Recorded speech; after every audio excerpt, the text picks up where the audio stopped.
La política y la actualidad nacional, hoy martes 29 de abril de mayo, ¿qué estamos? Mayo. Revisamos los hechos en caliente.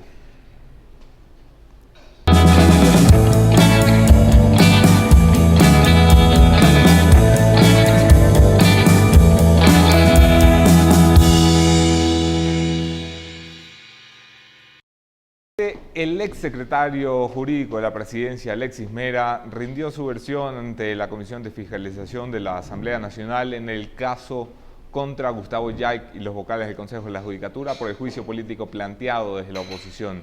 El señor Alexis Mera, que básicamente se deslindó de responsabilidades, no desconoció ni negó que tenía contactos directos con los jueces que llevaban causas contra el gobierno nacional. Aseguraba el señor Alexis Mera que existe corrupción judicial y que esa corrupción judicial perjudicaba no a los ecuatorianos, sino al gobierno de Rafael Correa. Por eso entonces sus llamadas, muy cordiales evidentemente, sin ningún tipo de presión evidentemente, con esto ha pretendido descargar la metida de mano en la justicia. Del lado de John Pollitt, Jorge Zavala Egas espera que su defendido, acusado como en categoría de cómplice, en el caso de concusión, pueda salir libre pronto. El señor Carlos Pollitt, padre, no se ha presentado. Y el caso de Odebrecht, de concusión por Odebrecht, es la primera prueba de fuego del fiscal general de la Nación, Paul Pérez Reina. ¿Se ha dormido la lucha anticorrupción? ¿Tenemos esperanzas de que retome fuerza? ¿Va en el camino indicado? ¿Va a la velocidad indicada? Se lo pregunto a mi invitado de hoy, voz autorizada en materia anticorrupción. Por supuesto que hablo de César Montúfar, líder de Concertación.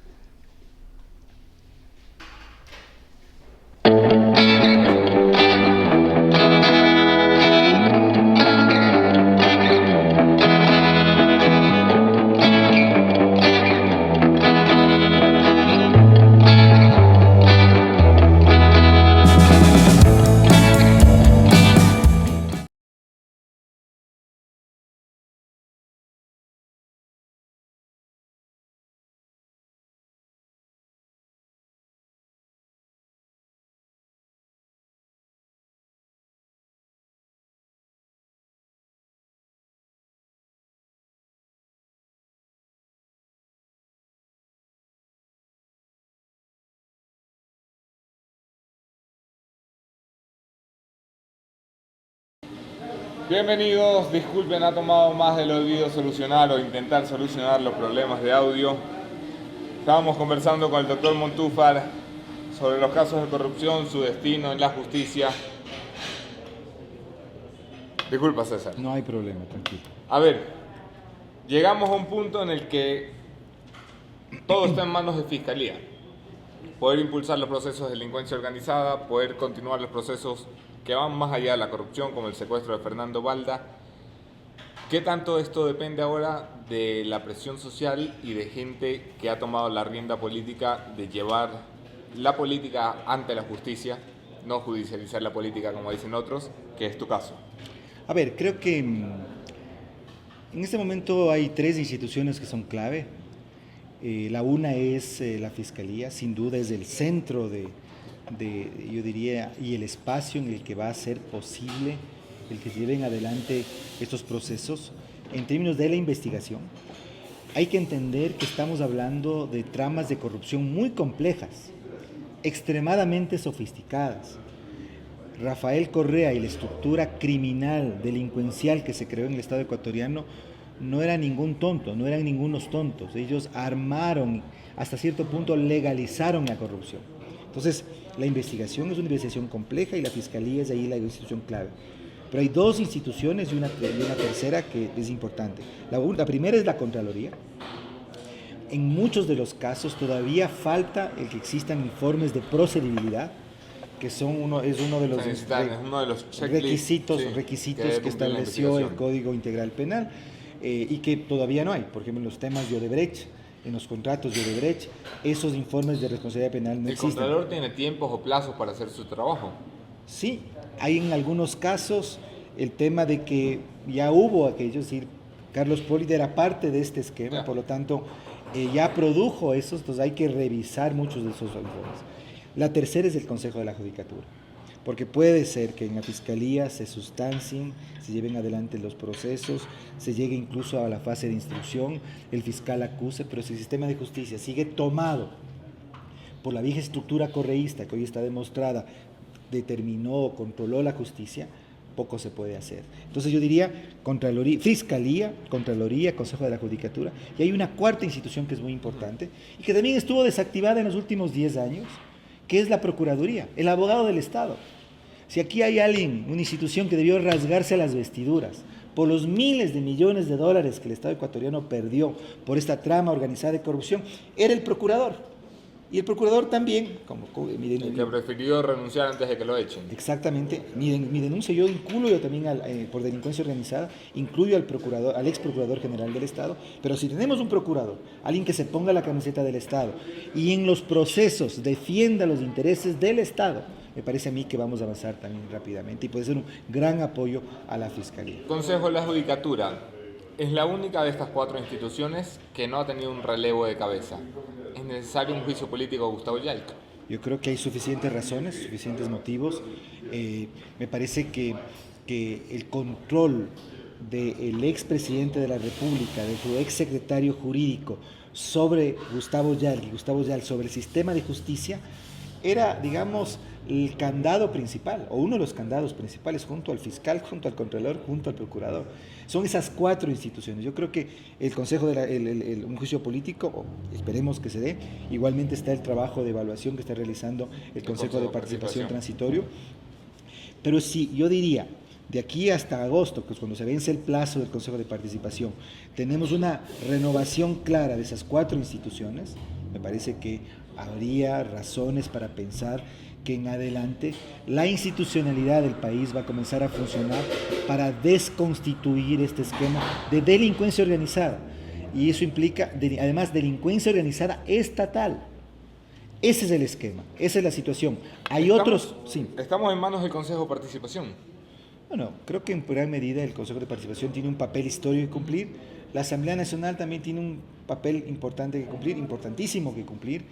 Y yo diría, si las 2 instituciones, y sobre todo, yo tengo mayor confianza en el Consejo de Participación, dan los pasos en dirección de, a partir de los procesos de evaluación, se pueda sustituir y reemplazar a estas autoridades, me parece que estaremos dando pasos importantes. El presidente de la República, el 24 de mayo, en su informe a la Nación delante de la Asamblea Nacional, ha anunciado que enviará una ley o remitirá una ley de extinción de dominio, una de las grandes deudas que tiene el legislativo con este país, entregarle herramientas a la Fiscalía para la recuperación del dinero. Aquí varias cosas. La primera es, ¿qué tan urgente es contar con una ley así? ¿Para qué sirve? Por explicarlo. Y lo segundo ¿es posible que una ley aprobada después de los actos de corrupción sirva para recuperar el dinero que nos han robado durante 11 años? A ver, creo que la ley de extinción de dominio es importantísima, sin embargo, evidentemente va a servir hacia futuro, pero es importantísima.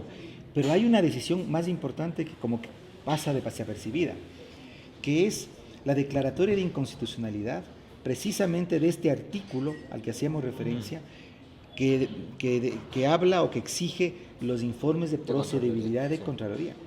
Porque ese artículo vuelve prescriptible el peculado. Exactamente, vuelve prescriptible el peculado y por lo tanto en muchos casos, en muchos temas de enorme perjuicio al Estado ecuatoriano, están a punto de prescribir. Entonces, yo te diría, sí, la ley de extinción de dominio es algo importante, pero y además de eso, el que la Corte Constitucional, aquí tengo otro actor, la Corte Constitucional, declare inconstitucional este artículo del Código Integral Penal sería realmente una ventana muy importante para que los actos de corrupción del pasado, importantes casos que tienen que ser investigados, no queden en el olvido, no prescriban a partir de un cambio legal deliberado que lo que buscaba es dejar en la impunidad casos de corrupción de enorme perjuicio para el Estado ecuatoriano. Preguntan, y es una pregunta que he visto ya en repetidas ocasiones, Esteban Villa. Doctor Montúfar, ¿cuáles son sus aspiraciones políticas? No me diga que no tiene. Bueno, yo soy político, hago política desde los 13 años. Vamos a ponerlo en sencillo, ¿2019 o 2021? Es posible que sea candidato en el 2019 o en el 2021. Yo te digo, personalmente yo preferiría continuar en los próximos años en este tema. Creo que el tema de este proceso, esta denuncia por delincuencia organizada estatal en contra de Rafael Correa y otros, es un tema suficientemente importante y que además consume muchísimo tiempo, pero yo soy además militante político, presidente de una organización política y las decisiones las tomamos en conjunto, entonces no depende solamente de mí. El presidente de la República ha hecho un acercamiento a la mayoría de fuerzas políticas. ¿Has tenido acercamientos ya con el gobierno nacional? Ningún acercamiento. ¿Estás dispuesto a tenerlos? Por supuesto, yo creo que un político siempre tiene que estar abierto al diálogo. Nosotros somos críticos del gobierno de Lenín Moreno, si bien reconocemos que ha tomado decisiones muy importantes que nos han puesto en una situación muy distinta a la que quizá imaginamos. Y yo diría, qué bueno la sorpresa. Nosotros, parece otro país, no me digas que no. Exactamente, ha habido un cambio fundamental y ese cambio de fundamental me parece que a mí ha sido resultado de decisiones de Moreno. Sin embargo, nosotros no somos socialistas, nosotros somos un movimiento de centro, nosotros nos calificamos un movimiento liberal social y por lo tanto tenemos una ideología, una visión del mundo, una perspectiva de la economía, de la sociedad, del Estado, completamente distinta a la del presidente Moreno. Un año después el presidente Lenín Moreno, ¿qué se le ha quedado por fuera? Bueno, creo que todavía el tema económico recién parece que comienza a ponerse en primer lugar en la carpeta. ¿Qué opinas de la designación de Richard Martínez? Me parece que es un acierto también la designación del general Osvaldo Jarrín en defensa. Yo sí creo que a Moreno, a pesar de que fue positiva la consulta de enmienda constitucional, sí se le pasó lo que debió ser una reforma más profunda a la Constitución de Montecristi. Creo que es un tema pendiente. Tal vez no había las condiciones políticas, puedo entender aquello, pero ya mirando en una transformación de la estructura del Estado, en función precisamente de desmantelar este esquema de delincuencia organizada estatal que construyó Rafael Correa junto a Alexis Mera y muchos otros elementos que son parte de esta organización delincuencial, creo que se dejó pasar una oportunidad. Creo que esa oportunidad todavía es una asignatura pendiente. Creo que igualmente en el tema social, yo creo que si uno comienza a revisar las cifras de pobreza, tema de desnutrición infantil, tema educativo, no nos debe sorprender que el Ecuador esté afrontando un proceso de deterioro de indicadores clave que podríamos decir mejoraron no solamente en la última década, que venían mejorando en los últimos 20 años, pero que a partir de la crisis de 2013-2014 han comenzado a deteriorarse. Y creo que eso sería también un tema muy importante, porque estamos hablando de la vida, de la calidad de vida de las personas, en el que el gobierno de Lenín Moreno posiblemente también tiene una deuda con él. Diriges un partido llamado La Concertación. ¿Qué tanto crees posible que sea el momento y el espacio para que en el país haya un proceso de concertación que ha sido una de tus grandes luchas desde la filosofía política? Bueno, yo creo que es absolutamente indispensable, por eso mismo nosotros nos denominamos. Indispensable sí, pero ¿posible? ¿Están las condiciones sobre la mesa? Yo creo que es muy difícil porque prima una lógica electoral impuesta desde la ley que más bien incentiva a la fragmentación. El correísmo precisamente logró una mayoría electoral que duró una década basada en la fragmentación de las fuerzas de oposición.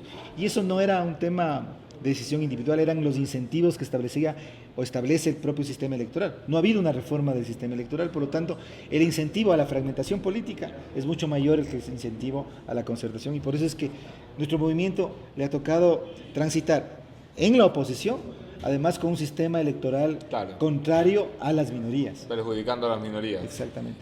¿Qué opinas de que el Consejo de Participación se mete a evaluar al Consejo Nacional Electoral en tiempos electorales? Es que es una absoluta necesidad.